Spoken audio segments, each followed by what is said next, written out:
or Republican parties, wealthy people contributing huge sums of money.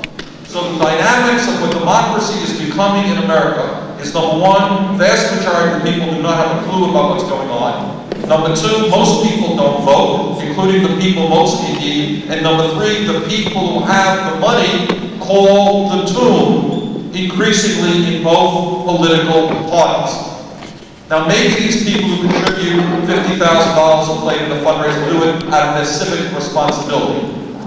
Maybe they do. But I think you've got to be a moron to believe that. Clearly, the reason they do that is to influence the political process and to gain access and to be able to have an agenda which represents their needs. Now, I can assure you, when these guys go to $50,000 a plate fundraising dinners, what they're not talking about is the need for a national health care system, for raising the minimum wage, or protecting the environment.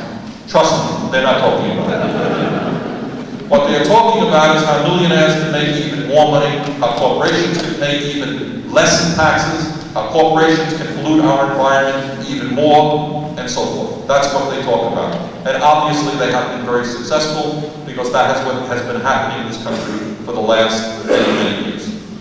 So of all of the issues that concern me, and there are many, and all the issues that I'm going to talk about tonight, the most important struggle that we face, and relevant to every other issue, is the preservation of democracy and the need to convert the presently dormant system into a vibrant democracy where we have 70 or 80% of the people voting, where we have young people actively involved in the political process, where we have serious political discourse in our media, in our political arenas all over this country. Now just stop for a moment and think what America would look like if we had a voter turnout of 70 or 80%, which is what exists in certain European countries, of what it would mean for the young people if they were seriously talking about the political issues facing our country. We would be a very, very different country than we are today.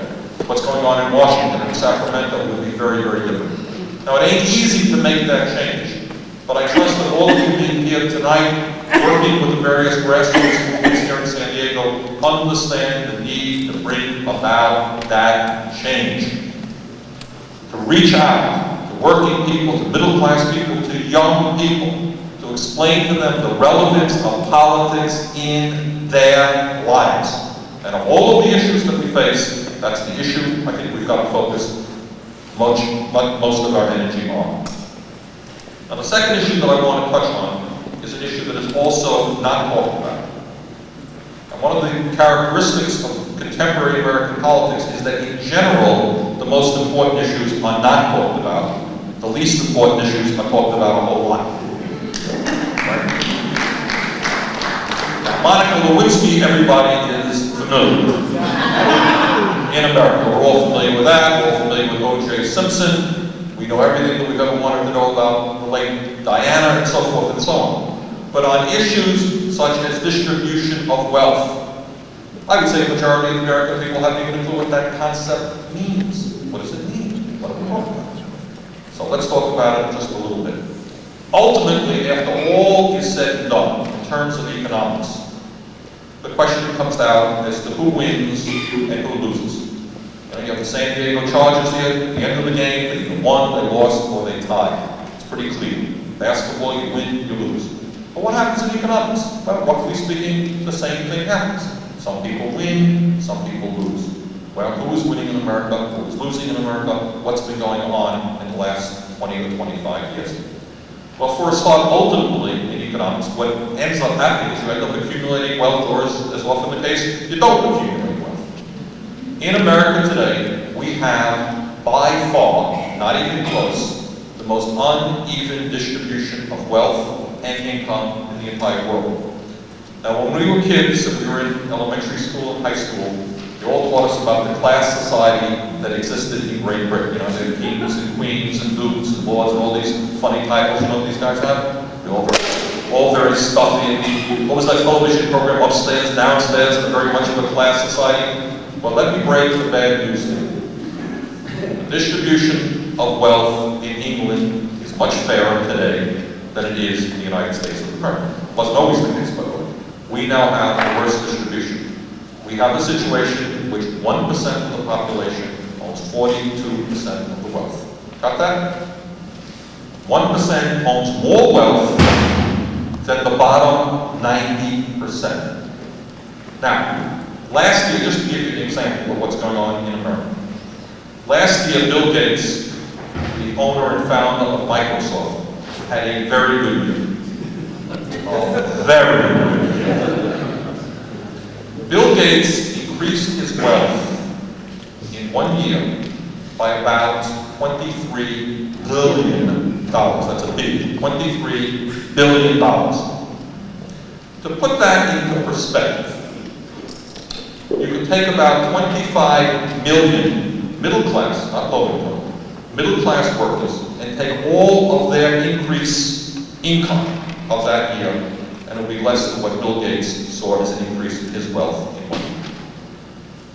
Okay. So what goes on in America today is that we have seen a proliferation of millionaires and billionaires.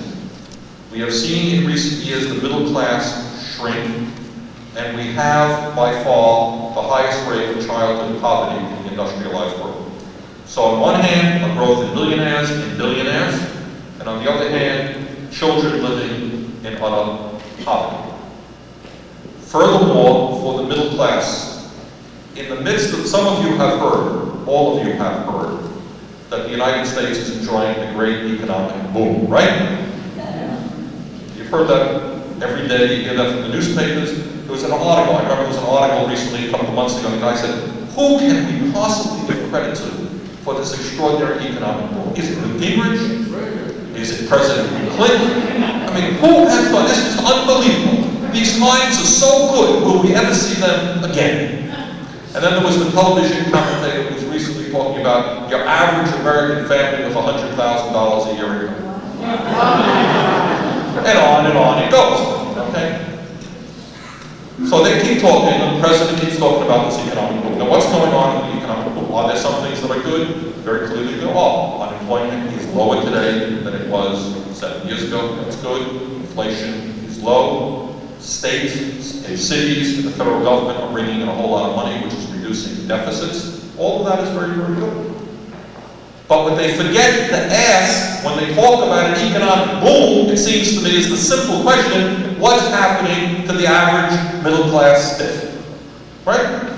It would seem to me that common sense would suggest that if you're having a boom, the person in the middle class would be making more money, would be working fewer hours, would be having better health care, would be having more opportunity to send his or her kid to college, better child care, more time for vacation, and so forth and so on.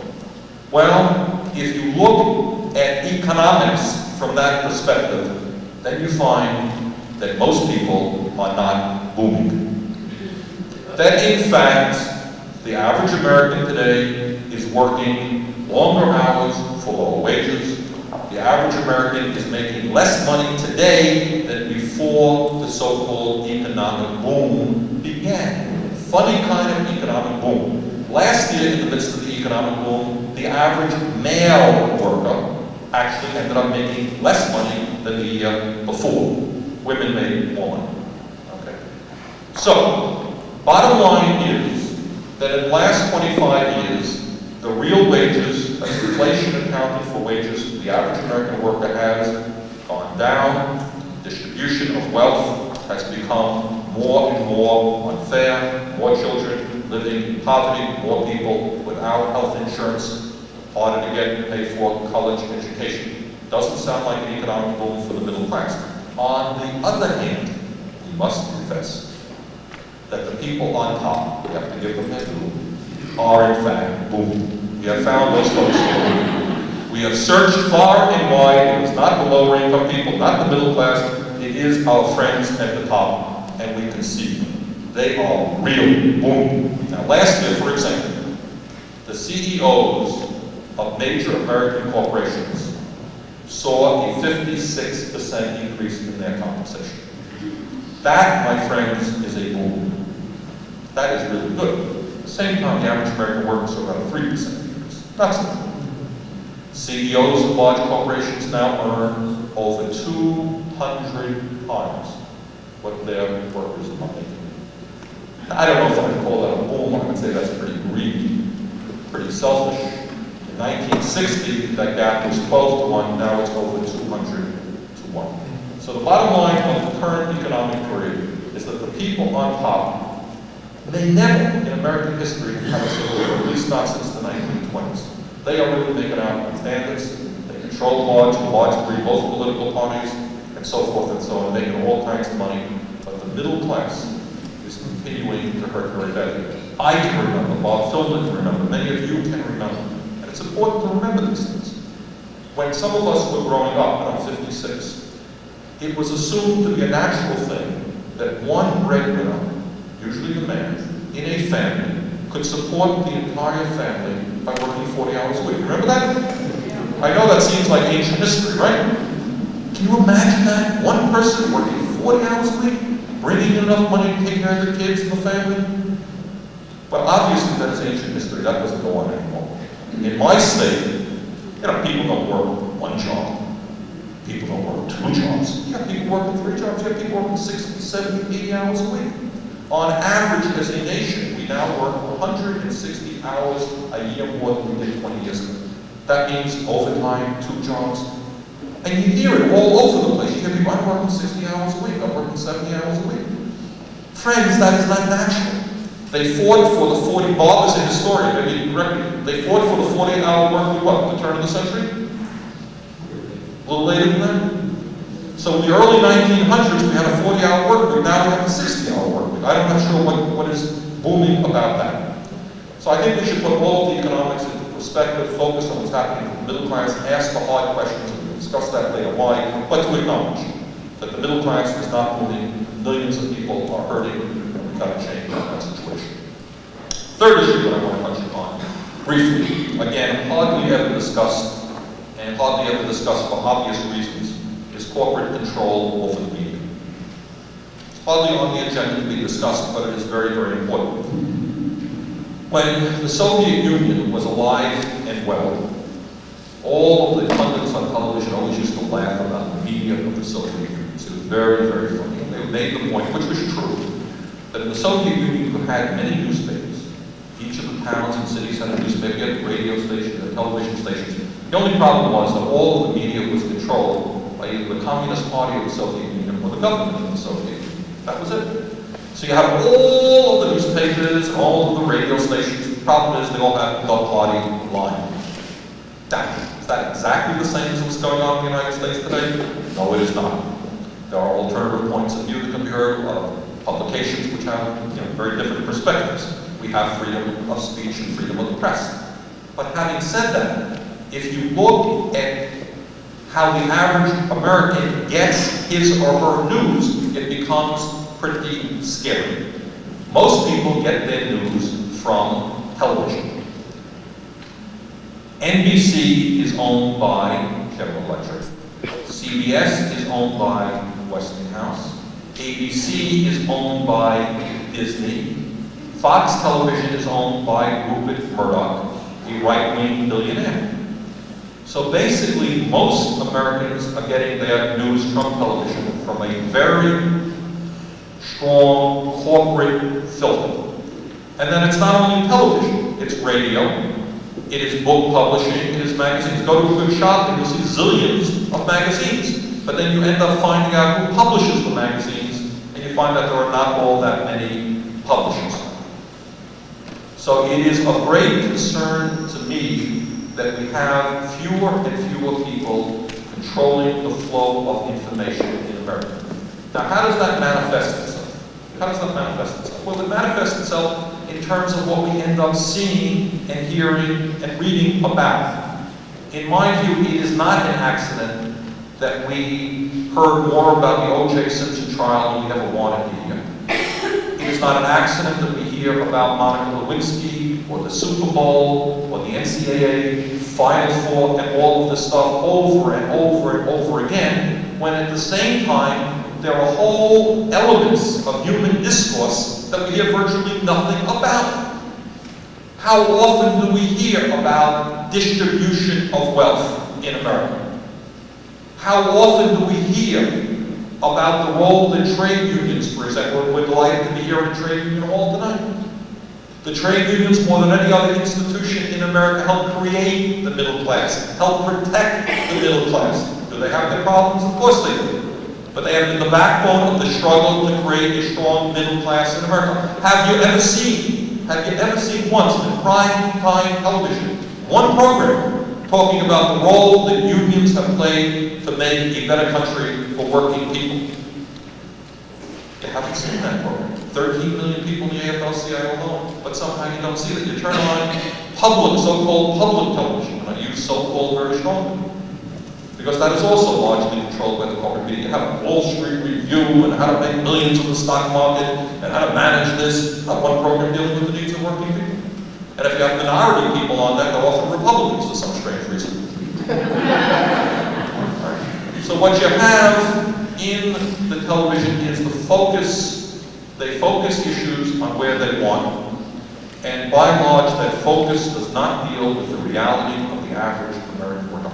How many programs do you see which talk about how we can build a political movement to get working people power in the country? If you ever saw that on television, you probably dropped dead. You say, what's going on? Smack the television. Must be from Mars. They had to come here. Right? I mean, it would be unheard of for a prime time television program, for 60 minutes to be announcing, this is how working people can organize to take political power in America. Brought to you by General Electric. Not going to happen. Not going to happen. But it is a very, very important issue. Because the bottom line is that what television does is trivialize the political process. It suggests that anybody who's really involved in politics is a crook or a dummy or a fool. And the message gets out. It gets out, I think, to young people that they really should not be involved. They really should not be involved. They should be drinking Budweiser beer and going off to Florida and partying and entrepreneuring and doing all of these things. But they should not be paying attention to what's going on in the world and trying to determine how they can make a better world. So it is an issue that we've got to politicize. Corporate control over the media is as important a political issue as is homelessness, as is racial discrimination, as is the trade, or many other issues. And I would hope you recognize it as a political issue. The television networks are not neutral, giving you information for you to debate and digest. They are owned by corporate interests, and they play a role in protecting and promoting a corporate agenda. And they should be seen that way. And they should be protested, and we've got to figure out a way how to deal with that, how to strengthen an alternative media and so on. Not easy stuff, but I think that's an issue that we've got to work with. I want to say a few words about an issue that I've become recently involved in. And it started off with the Asian bailout, and then it's got me deeper and deeper into the IMF, and into the whole issue of the global economy, which is an issue that we also need to understand a lot better. A word on the Asian bailout. As you know, the IMF says that they bailed out the nations in Asia that were suffering severe economic problems. More to the truth, the IMF has bailed out large, multi-billion-dollar banks who made a fortune doing business in Asia, and then when their loans went sour, went running to the United States Congress for their welfare checks. And some of us think that especially in the Gingrich climate, when Bob and I have heard so much, and you all have heard so much about personal responsibility, and the need for those welfare moms to stand up on their own 2 feet and to finally understand that the United States government can't do it all for us anymore. If you're old and you can't afford your prescription drugs, don't come running to the United States government. If you're a mom trying to bring up your low-income kids, don't come running to the United States government. But if you're the Chase Manhattan Bank, hey, there's the door. You can come right in. And we're ready to give you $18 billion.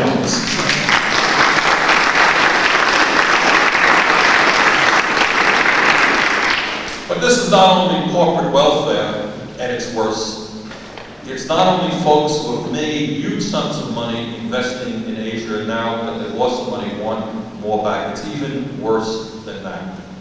And I don't claim to be the world's greatest expert, but let me just share a few thoughts with you. Some of you may know that one of the demands that the IMF and some of our conservative friends are making to the Asian economies is they're saying, you've got to open up your economies. You know, you can't hold those old ways of doing business. So what's going on right now as we speak in Korea and other countries is many large American corporate interests are now moving into those countries and are buying banks and businesses at bargain basement prices. So what you're seeing now is an enormously strong move by American capital to take over much of the industry and businesses in those countries. And there's a growing resentment because these people are saying, wait a second, these banks lent us all this money, then we couldn't repay the money, then they get back all of the money they lent from their own government, and now is one of the conditions for us to get the loans to pay them back. We've got to open up our economy and then they buy our industries at very low prices. Bad stuff. And then that takes you to the whole role of the IMF. How many people have some familiarity with the IMF? People have some familiarity? When I was in Congress, when I first got in, I was amazed that the average member of Congress, and I don't claim to be an expert, knew very, very little about the IMF. In fact, you talk to some good people and say, oh yeah, the IMF is helping poor people around the world. That was the usual line. And I'm on the committee that deals with this stuff. People hadn't a clue. So what's going on with the IMF? Well, if you check the record, and this is an interesting point, if you check the record about what the IMF has done, in country after country, they put in what they call their structural adjustment programs, the SAPs. And what these structural adjustment programs do is tell the countries, number one, they have to open up their markets and quote-unquote liberalize. Number two, that means foreign investment coming in. And number two, they've got to cut back on their programs that go to subsidize food, housing, healthcare, education, so their people become more miserable. And three, they've got to export more so they get the currency to pay back the loans that have started this whole business. Now, it's an interesting thing. I mentioned a moment ago that the middle class and the working class in this country have seen a significant decline in their standard of living in the last 20 years. Interestingly enough, take a look at what's happening around the world in this new global economy, which we are told is going to pave the way for freedom and justice and economic security for every man, woman, and child on this planet. Take a deep breath and think about it. In America, huge gap between the rich and the poor, decline in the middle class, people working longer hours for low wages.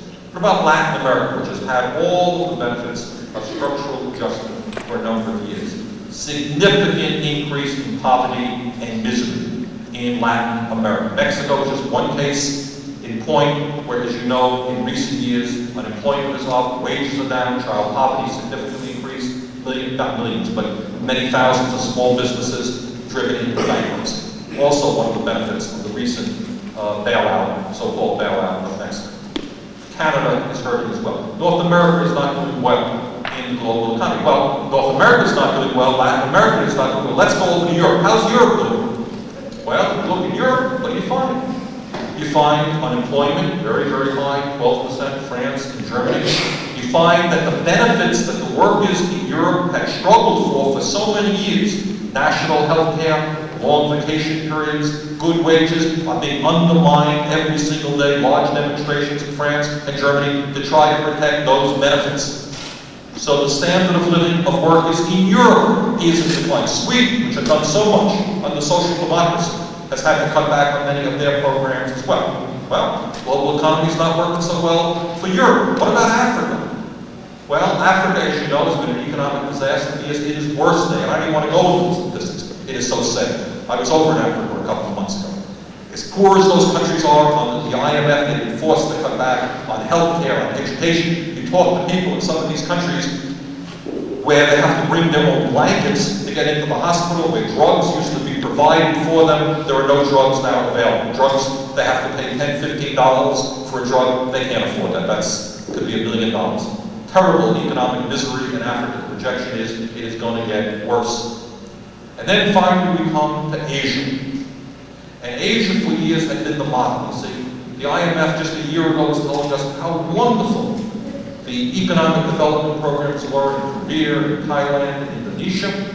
But now, as you know, those countries are in economic meltdown, tremendous increase in unemployment, wages are going down, cutbacks on all their programs. It's going to be an enormous amount of social unrest in Asia. So, you got North America, you got South America, you got Europe, you got Africa, you got Asia. I don't know what's going on in Australia. But you got most of the world that is not doing well in the global economy. You know, if in fact, we as Americans would not be happy if our standard of living was going down, but we looked around the rest of the world and said, well, gee, at least Latin America, Africa, Asia, those poor countries, they're going up. Ain't happening. So if the global economy is not working in any continent on the planet, for whom is it working? Is it working for somebody? Yeah, it is. And then you look at these horrible statistics that come out of Africa, that come out of Latin America, where countries are paying in some cases 10 times more in debt repayment to the bloody corporate banks than they are spending on education for their own people. So what you got now is an extraordinary situation. We have a global economy which the IMF itself controls dozens and dozens of countries, where a handful of corporations make or break the economies of many other countries. You have a casino-type world economy where money comes in, money comes out, countries and people suffer, and small numbers of people control what happens. Now, what does democracy mean? What does democracy mean in Korea if, in fact, the IMF can dictate major economic programs in that country? What does that say about their democracy? It says that the banks have significant influence of what goes on in their countries, far more than their own democratically elected leaders. So I think, and I say this without being, an international economist, I say that it's important that we learn about the global economy. It's important that we understand and not accept the argument that, gee, in the United States, we have got to be more competitive with China.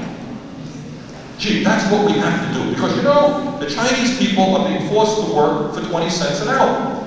Now, we can outcompete them. Are we prepared to go to 15 cents an hour? We can do it. We can do it. Mexico, I was over in Mexico a couple of months ago, seeing people work in the maquiladora at 70 cents an hour. You ready to go down to 50 cents an hour? Those companies will reinvest in here. We can get them back 50 cents an hour. Now, somebody was mentioning before about bailing out. I think you were mentioning about bailing out billionaire sports moves, right? And it's the same game that's played in the United States. You have these companies that go to the governor of Vermont, they go to the governor of California, and they say, listen, we are thinking of going somewhere. Maybe to Vermont, maybe to California. What are you going to do for us? How much are you going to pay for those jobs? What kind of welfare are you going to give us? And they have Vermont competing against California. They have the United States competing against Mexico. They literally now, Mexico is very concerned, Latin America is concerned about competition from Asia where labor is even lower. And that's what they got. They got a game where poor people all over the world are cutting each other's throats so that the guys on top make more and more money. And that's an issue that is not discussed much in the United States Congress, certainly not discussed much in the media, and deserves a lot of discussion. Bottom line is that in a world with all of this new technology, you hear about on television, everything about all this new technology, this extraordinary technology out there, why isn't the standard of living of people all over the world going up rather than going down? Why aren't people working fewer hours rather than longer hours? Why aren't people having better health care rather than worse health care? These are issues that we've got to talk about. And I think the issue has to do with relatively small numbers of people who now not only control the economy of the United States, but control much of the economies of countries throughout the world.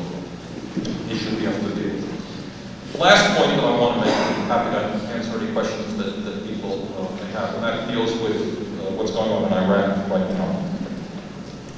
I think we should make no mistake about the fact that Saddam Hussein is a very, very bad news guy. And what he has done to the people of his own country is a horror. This is a man who has used poison gas. This is a man who has invaded other countries. This is a man who has killed people, who have attempted to wrest political power from him. This is a tyrant of the worst kind. However, having said that, I think, and I'm deeply concerned about the President's movement toward unilateral military action against Iraq. I think that that is wrong.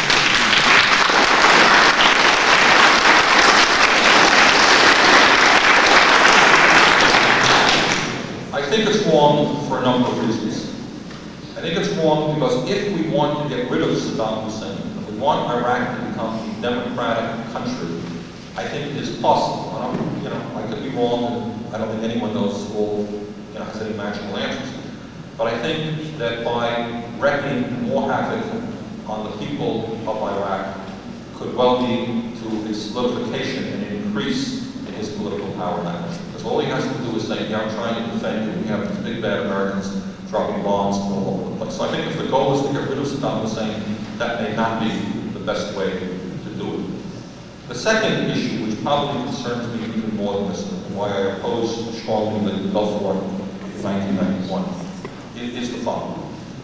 When the Cold War ended, there was a hope that many people had throughout the world, really did, that maybe after 50 years of pouring huge sums of money into arms, that maybe we can now start reinvesting in healthcare, education, and human needs all over the world, not just in the United States. And that maybe also we can begin, given the fact that, thank God, there was never a major war between the United States and the Soviet Union, communism and capitalism, but maybe the world learned to solve its problems in ways other than through violence. Violence and war have been something that has plagued humanity for thousands of years. And maybe the world was learning something. Maybe we can strengthen the United Nations, have people come together, yell and scream at each other, but work things out peacefully through voting rather than killing each other. And that's why one of the reasons why I opposed the Gulf War, because I thought we could have gotten Iraq out of the way without that type of violence. And I fear very much that when the President says he wants to implement and make sure that Saddam Hussein abides by, as he should, the UN resolution which calls for inspections of chemical, biological, and nuclear facilities. And I believe that that is absolutely appropriate. The President is right in making that demand. But the President now does not have, and will not have, the United Nations behind him. So what you're saying now is, in a sense, the United States acting unilaterally to get United Nation law enforced, but the United Nations is not involved in that process. And I think then what happens is the signal goes out to the whole world. It goes out to Russia, and to China, and to France, and any other country, that when you feel you have a right to go to war, if you think you have a good reason, you can go to war. You don't have to come to the United Nations. You don't have to have international agreement. But if you think you have a cause, you can go to war. So the fact that the United States is going to war, essentially with Great Britain and a few other countries, unilaterally without the support of the United Nations, is also a great concern to me. And lastly, I become nervous again with the political instability that this action the President is contemplating is bringing about.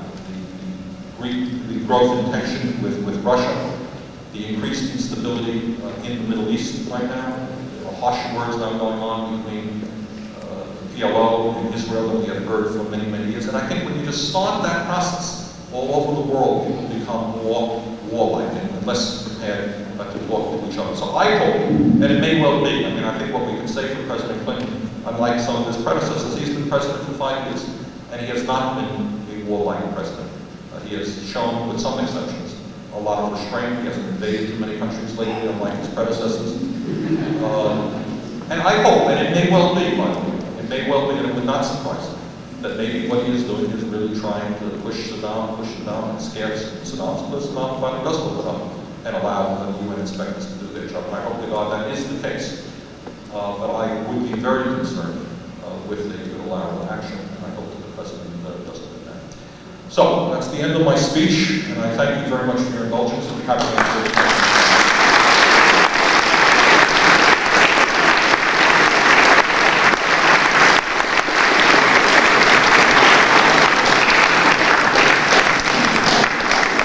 There are pieces of paper going around for questions that you might write for the congressman.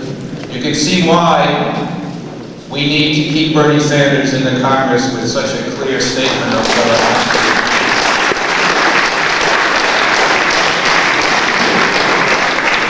While we are collecting those questions, let me just say, the speech you just heard is not one that's calculated to raise vast sums of money by the PAC community, as we call it, to fund campaigns. We all have to run for office every 2 years. If you want to help Bernie run for office, there are campaign envelopes in the back. He relies on average people giving average sums of money for his campaigns as opposed to a few people giving large sums of money. So if you can help out there, it would be greatly appreciated. By the way, if you live in my district, I'm not asking for money. I need 3,000 signatures to get on the ballot. So see me before you leave tonight. I have some petitions I would like you to sign. You don't have to give me a check. I just need your signature on my petition. You have to live in my district. And under the new rules, you can be just registered to vote, doesn't matter what party or what lack of party you're in. Let me also say about the groups that have sponsored this tonight. I think we all know from recent history, even though Bernie and I feel we are great important people as members of Congress, when it came to enlarging the civil rights of Americans who are not white, the Congress did not take the lead. It was the people of America. And when it came to questioning the Vietnam War, it was not the U.S. Congress that took the lead. It was the American people who got organized. And when it comes to campaign finance reform and some of the other issues that Bernie Sanders talked about tonight, it's not going to be the Congress that takes the lead. It's going to be the American people. And we have to organize the American people through local grassroots activity. And that's the exact activity that the groups here tonight are involved in. So please sign up and join and participate with the groups that are sponsoring Bernie Sanders tonight. Read the San Diego Review. You can subscribe in the back. Join San Diego Citizens Action. Mel Shapiro will explain what is going on there. Join the first chapter in a local community of the Progressive Caucus and work for the agenda that Bernie Sanders laid out tonight and that I am working with him to implement. So please join the grassroots movement. That's what's going to change the American Congress and help Bernie Sanders and me talk about these things in the Congress. Lastly, buy Bernie's book at the Groundworks bookstore. And please, if you heard anything of significance in what Bernie Sanders said tonight, join these local groups and get involved locally. To quote a Democrat, if I may, Tip O'Neill, former Speaker of the House, said, all politics is local. He meant it in a little different way than we're talking about tonight, but it's local organizing that will affect the national agenda. So please get involved. Paul, you're going to organize the questions. Thank you.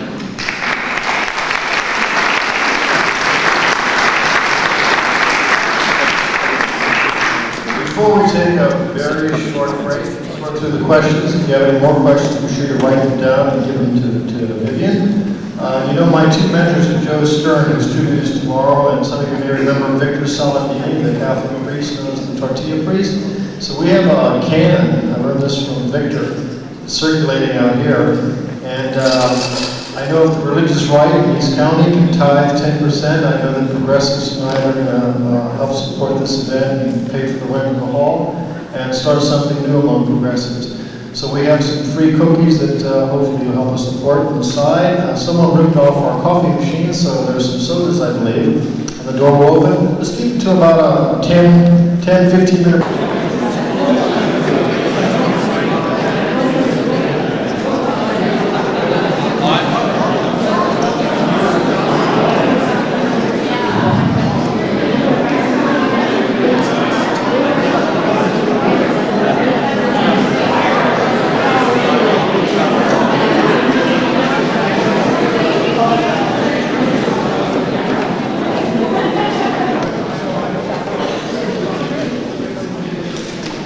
Looks like we have more questions than people. More questions. No particular order. Question, what can we do about the WTO, World Trade Organization, and the control that corporations have to turn our protective laws of labor and environment in democratic countries into reasons for quote-unquote relief from strife? That's an issue we've had some success on. But the questioner, most people are familiar with WTO as the referee for GATT. And there's a great concern is that so-called free trade laws can override local laws on environmental or labor protection. That has already happened. Right now, for example, there's a law in Massachusetts which would prohibit businesses that are doing business under the dictatorship in Burma from bidding on state contracts in Massachusetts. Vermont is considering such a law. A number of communities, actually, like cities in California, have that law. Countries have gone before the WTO to say that that is in violation of GATT. We have passed legislation, and managed to get something passed which begins to address the issue. But this touches on the whole issue, another aspect of the global economy, that is the economy of the United States. It would seem to me to be a tremendous blow against grassroots democracy, and what government is supposed to be about. For the WTO in Switzerland, Geneva, to be able to say that the state of California cannot pass environmental legislation that it felt was appropriate, that Vermont could not pass legislation to protect our dairy farms, which we have done. So that is an issue of enormous significance. We've had a little bit of success, but there's a long way that has to go. But that takes us to the whole trade issues. Question, what will you do to get the DOD and the VA to start treating those Gulf War vets who are infected with mycoplasma, fermentis incognito? Ironically, Bob Filner has been doing a lot of work on that issue, and I was at a meeting with Bob in his office today. The Nicholsons, two doctors who are working on the issue. Bob and I have both been working a lot on the whole issue of Gulf War illness, and this touches on it. Bottom line of that is that the VA and the DOD have done an abysmal job dealing with Gulf War illness. And I am fighting to see that the research gets taken out of the VA and the DOD. You've got 70,000 Americans who are sick today, they're not getting treated, and the VA after 6 years still doesn't know the cause of their illness. Very serious problem. Question, would you support laws to compel people to vote? That's an interesting issue. There are countries that do that, by the way. What countries do that? Is that a question? Australia does. Does it work in Australia? Yeah. You know, when I've been asked this in the past, my initial thought is no, but I'm not so sure now. I mean, it's something that I would, at least it would raise the issue, perhaps, maybe raise the issue about what voting is about teaching people about their democratic rights. It's certainly not the direction that we would like to go, but given what's going on here, we might want to do that. Question, I see, one guy's written 5 questions here, that's what it's about. So I'm reading all of his or her questions. What would you do to redistribute income and assets in America? Well, I think basically we need a progressive income tax, and when I have it right, I'm going to propose a tax on wealth. I think we should look at that as well.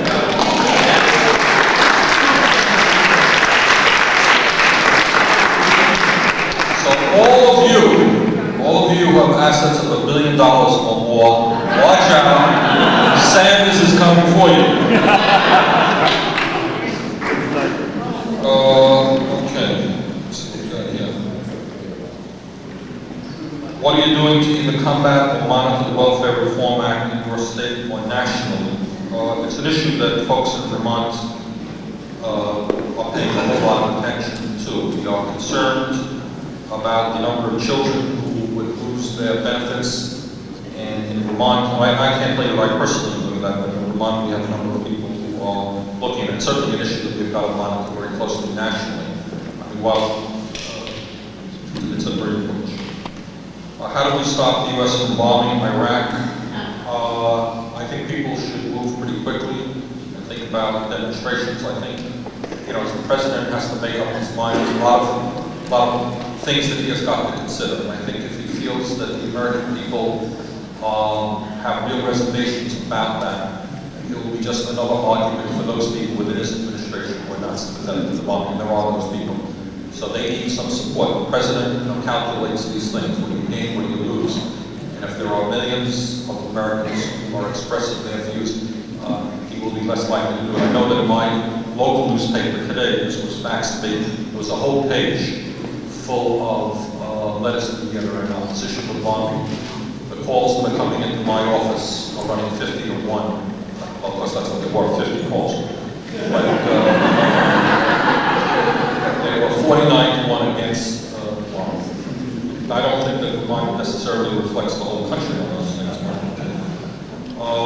The question is, how did you get publicly financed campaigns in Vermont? I certainly did not do that. Our legislature did that, and we're proud of our legislature. And I think we've created a climate in the state of Vermont that we have enough progressives in the legislature to say we don't want wealthy people to be able to buy elections. We passed the most progressive campaign finance reform in the country. The San Diego chapter of Californians for Disability Rights would like to thank Bob Philbin for attending the 7/17 meeting and protest against Social Security's abuse of people with disabilities. And I think I talked to the gentleman who wrote that because he makes a very good point, is that very often what the Social Security Administration does is deny people with disabilities, then they appeal, and most of the times they win the appeal. The people who win the appeal most of the times, maybe they should not have been denied their disabilities in the first place.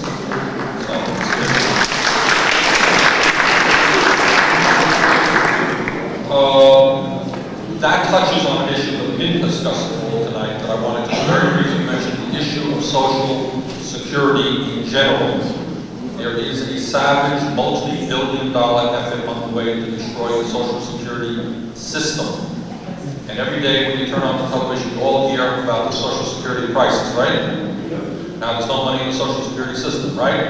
All right, so let me give you a brief speech about the Social Security crisis. Ready? It's a short speech. There is no crisis. None.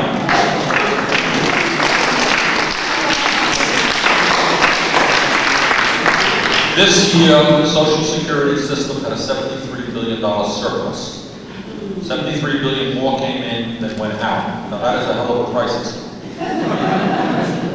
Social Security will be able, it has a $500 billion trust fund. It will be able to pay out all benefits, all qualified Americans, all those who are entitled to benefits, every nickel for the next 30 years. Now, do we have to make changes so that our children and grandchildren will get them? Yeah, we do. Are fewer people going to be working to support more people who are older? Yeah. So we have to make changes. No, we do. We always do. One of the areas that I would propose is right now, as you all know, if somebody makes $1 million and somebody makes $65,000, they both pay the same amount into the Social Security Trust Fund. So it's a pretty regressive mechanism for funding. If we lifted that ceiling at $65,000, so more money came in, we have Social Security to make money.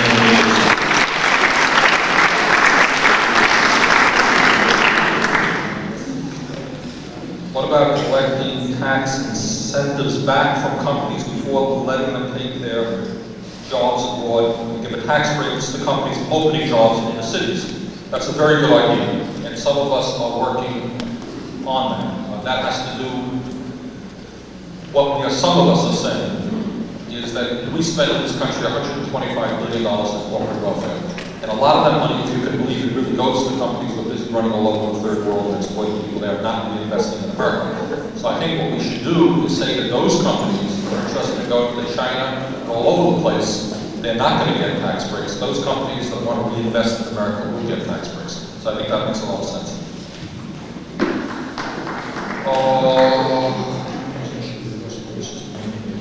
How would the Congress and political process react if we did have a 70 to 80% voter turnout? Can the people's real needs and issues still be addressed, and will the system be manipulated to defeat real citizen input? All I can say is this. I think that when poor people vote, and they are largely disenfranchised now, my suspicion is they're going to vote for issues like national health care, higher minimum wage, childcare, affordable housing, and all of those issues. And if they are involved in the process and voting for their own needs, the likelihood is you're going to have a far more progressive Congress than what you have right now. Doesn't mean to say we'll get everything we want, no, but I think the Congress would be a lot better than when you have 37% of the people voting and wealthy people controlling the process. God, that's a lot of questions. It's a very intellectual group you have here in San Diego. Would you ever consider flying into any airport named after Ronald Reagan?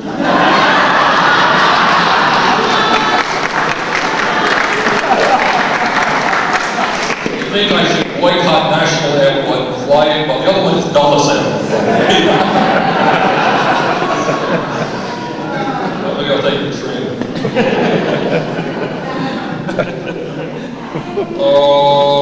Question. At a time when practically every person running for public office promises to get quote-unquote special interests out of politics, how does a truly progressive candidate distinguish him or herself from other candidates who spew the same rhetoric? How does a truly progressive candidate get around the cynicism of the people about this kind of special interest rhetoric? It's a good question. You know, apropos of this question, everybody who runs for office talks about campaign finance reform. Nobody does.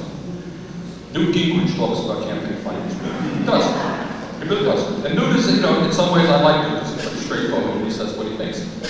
And when Newt talks about campaign finance reform, the point that he makes, his point, this is what he says. He says, the problem today is there is not enough money in politics. And then he proceeds to talk about how much money we spend on cat food and dog food. Did you ever hear that speech about? And how a fraction of that goes into the political process. The American people want to buy cat food, we can certainly contribute more money to the political process. So Newt thinks we need more money, and we should, you know, make that easier. Raise the, you know, right now there's a max of $2,000 a person can spend to an individual candidate, for those who want to raise that higher and higher.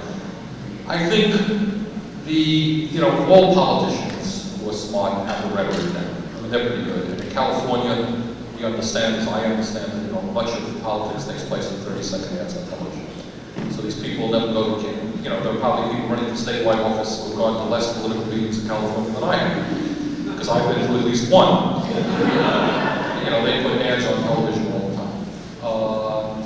And I think, you know, the bottom line of all of that is that citizens have got to know what the important issues are. And if your politicians are speaking to them, support it. And if they're not, don't support them.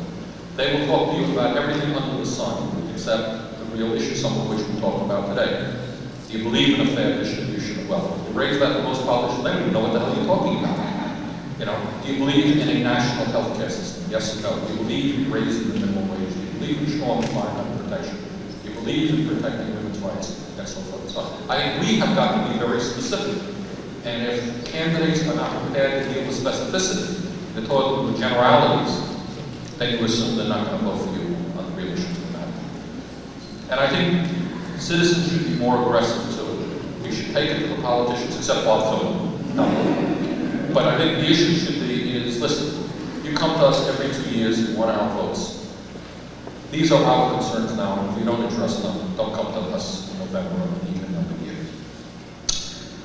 What do you think? Your scenario about Asian financial bailout may also be applicable to Americans and average people who, through their 401ks, mutual funds, and variable annuities, have caused the stock market to go into the ether, while insiders and corporations are liquidating. Watch out. Who's going to buy our products if purchases standards of compensation is in reality declining?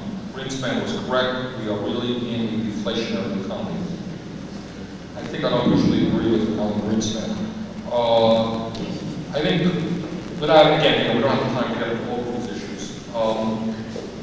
What our Republican friends will say, what people will say, which has truth to it, is that if we don't protect Asia, the American stock market will go down, and all people who have investments in the stock market, including single class people, will be hurt. I think we've got to think that through a little bit, and I think we do have to. Nothing that I suggested tonight suggests to you that we ignore what's going on in Asia. What's going on in Asia is very important. But I think there are other ways to protect the people of Asia. There are other ways to make sure that they purchase home products than the current IMF scenario. And that's what I was talking about. Alan Greenspan is the word on Greenspan. I don't usually go around attacking people personally. So, I just don't, it's not my style. But I attack Greenspan in his face, so I can say that to you. Greenspan, I want to thank you for being forward. And I think we should ask ourselves, and it brought something to our political system. Alan Greenspan, who I disagree with but respect, he's in the political process. Alan Greenspan is a right-wing Republican. That is not my opinion, that is a fact. Alan Greenspan was active in Ronald Reagan's campaigns, and this is what I said to him. He didn't deny it, and it's a fact. Alan Greenspan has contributed to Jesse Helms' campaigns. I didn't know that. It's true. Somebody in my office did excellent research, and we found it when I mentioned it, Mr. Greenspan did not his name. So the interesting point is, in my view, Greenspan has spent much of his political career protecting corporate America and the very wealthy. Greenspan, in responding to a question from me, said he does not believe in raising the minimum wage. Greenspan believes in zero tax on capital. Greenspan, his whole career has been to protect big money interests. And we should ask ourselves how a guy like that ends up the head of the Federal Reserve to be appointed by the Democratic president.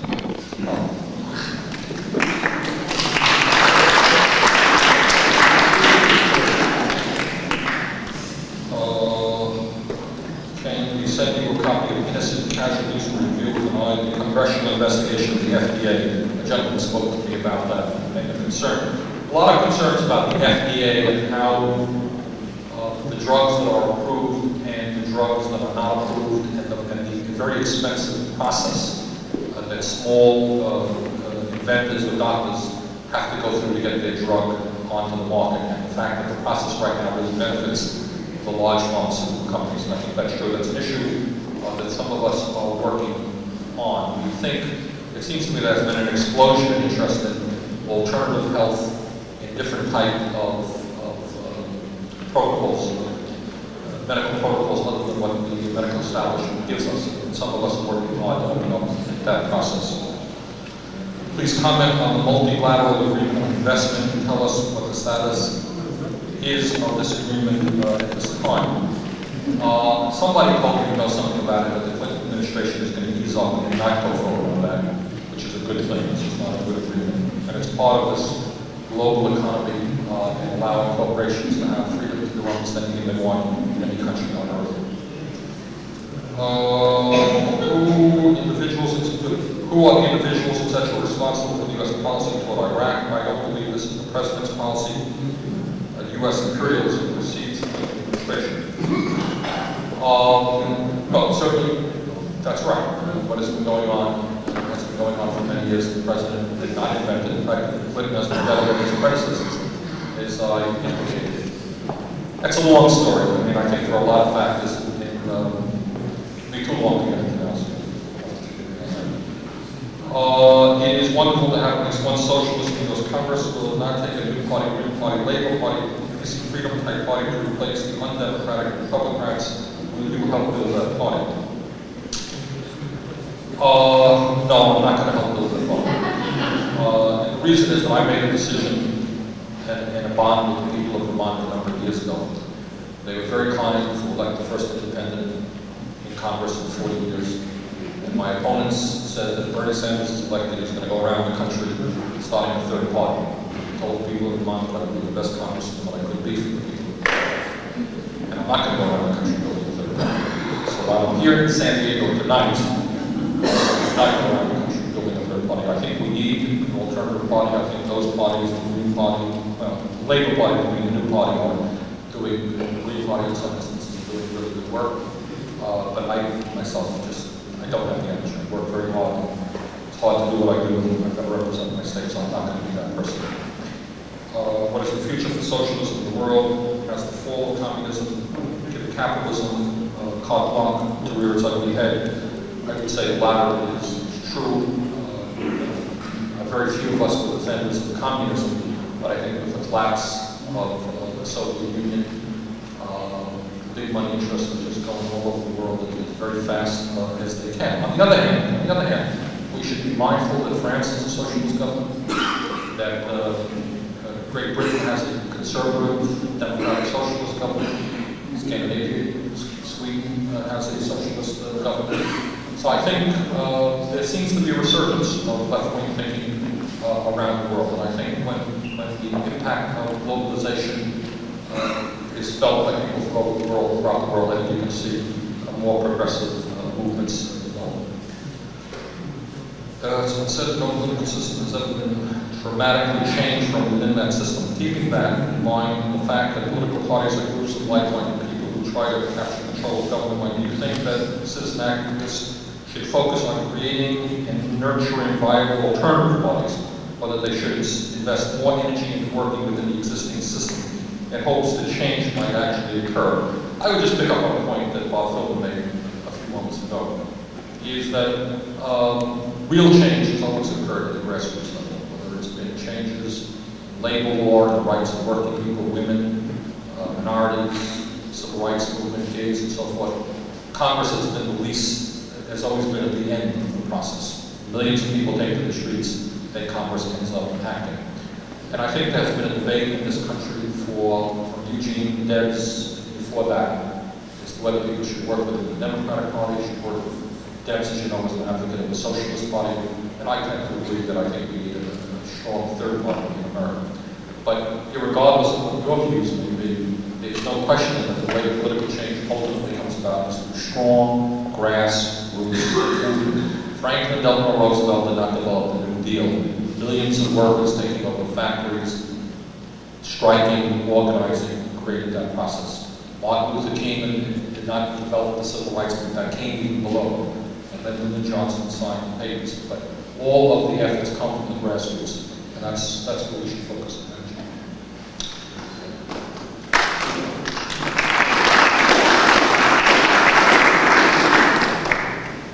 The people clap when actors in a movie complain about HMOs. I saw that movie. What was that African name? Yeah, that was right. And that was, that in Burlington, people did applaud. That, you're absolutely right. CEOs on TV state obvious lies. What does Congress have to say? What Congress has to say is, please, insurance companies, give us more money. How can we get money from pharmaceutical companies and so forth and so on? I think, just as I was mentioning a moment ago, the people, I think, are not happy with managed care, with the current healthcare system, but the medical interests have tremendous power over Congress, and we need a grassroots movement. I was just talking to a reporter from Radio Pacific a few moments ago. He was telling me, and as I knew that it was an item on the ballot here in California for single payer, which lost badly, but that the insurance companies spent, was it 9 times more than the single payer advocates? And that's the problem. I don't know that you're ever going to win when these guys have 9 times more money than our side has. And that takes us back to the issue of campaign finance reform. Bilingual education, widely as a virulent in the nation as it is in California. Severe misinformation is being pumped out on a daily basis in support of the unfair initiatives. What's your take on this problem? Only 30% of limited English speakers are involved in bilingual education. I think that, again, in my state, this is not anywhere near the issue as it is in Vermont. I get, just a little bit of mail on it. But I think one of the things that Gingrich and his friends have done is if you protect the wealthy and the powerful, and you really you need to get votes from the middle class and working class, what you come up with is a series of policies which reflect attention from the real issues. You come up with what some of us call a scapegoating type mentality. I have a chapter in my book just on that issue. And if you follow what Gingrich and his friends were doing, it was not only against immigrants, it was against gays, it's against blacks. You pick apart different people, and it's on guns and all of these things. Their basic problem is they represent 5% of the population or 3% of the population, but they need middle-class votes to win. So they come up with a whole series of proposals to play one group off against other groups. The whites against the immigrants and the blacks, the straights against the gays, the men against the women, gun owners versus gun owners. You go on. these guys spend millions of dollars in polling to figure this stuff out. It's pretty complicated. So they're basically is divide, divide, divide. And they end up managing to win elections which end up representing the very, very rich. And I think that's what this intervention is about. What suggestions do you have for reducing the power and authority of major corporations in this nation? We need to find a way to get the public in general to call the question of power and authority of corporations, make social policy, affect income distribution laws. And that's exactly right. It's a very good question and a very good point. I think we need to be thinking about alternative economic models. We need to be thinking about hard questions like a sustainable economy rather than a consumer-oriented economy. We need to be thinking about ways to provide meaningful lives to people. And that is not only their material needs, in terms of food, shelter, clothing, and so forth, but sustaining them emotionally and culturally as well. And the current model basically is go out and buy and buy and buy, and work longer and longer to buy and buy, and destroy the environments that you can buy and buy and buy, and you get drunk and do drugs in order to try to get through the week because you really, inside, you're not feeling so good about yourself. So I think we should try to figure out if there is another way. And I think that has to do with what we call sustainable environment, sustainable economy, producing, what we need, treating other people with respect, and certainly decentralizing a lot of the activity that takes place. I mean, we always have talked about corporations running America. Now corporations all over the world are running much of the world. That's not only bad economically, it's bad politically, because people have less and less power. So if our goal is to empower people, to make them feel better about themselves, we need fundamental changes in the economic system. We need to have working people controlling the places that they produce their products and so forth. Yes? Just a local conference centers, going through this morning, we had one in Cannes, we went to Chula Vista, we have a collaboration here. Since the fourth stage, Yeah, last question. I only have 2 more minutes. Is there a significant difference in voter turnout, say as a function of income in Vermont that would account for your success in the House? How can other locales hope to elect similarly progressive representatives? Is it more than a matter of getting out the working vote? In Vermont, we have a higher than average voter turnout, but not spectacular. We're 8th place in the country. When I run, the voter turnout is usually very high because a lot of my supporters come out, a lot of my haters come out. The end result is that the voter turnout goes up. When I was running for re-election for mayor of Burlington in 1983, we doubled the voter turnout of what it had been 4 years before. That's pretty good. And we get a lot of, the media is sufficiently bad not to analyze this issue, but if you check my votes in Vermont, they overwhelmingly come from working people. There are districts in my own city where running in three-way races we get 80% of the vote. So, to my mind, what successful progressive politicians have got to do is talk primarily class issues, issues that affect the middle class and working people, and after you make promises, keep them. Thank you very much.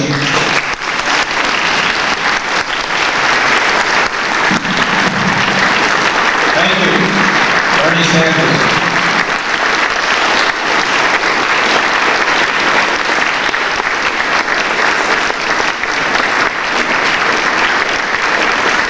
I need to make one last little statement. Bernie may be aggressive, but he's a terrible capitalist. You learn capitalism first, Bernie, then you advance to socialism. Some people tried to steal my book while I was here. Property is theft, but theft is also theft.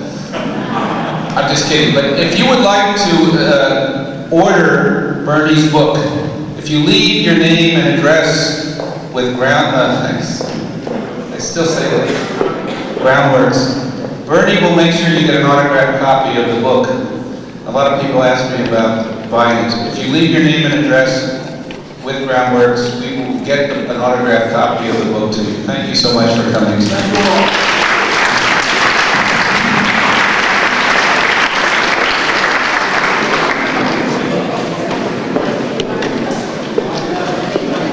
Send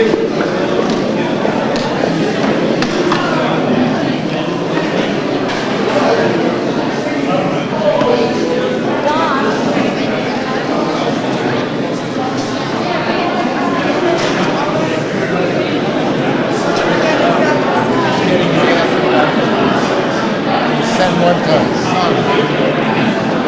That's what you should do.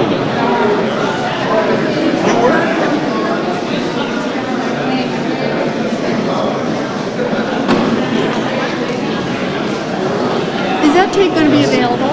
Well, I can, if you give me your phone number, I can, and for the price of a blank tape, I'll make you one. Okay, because Couple of bucks for a blank tape, and like right now, I don't have any blank tape myself, but I'll find a deal on some, I'll buy some, and then, Okay, let's see.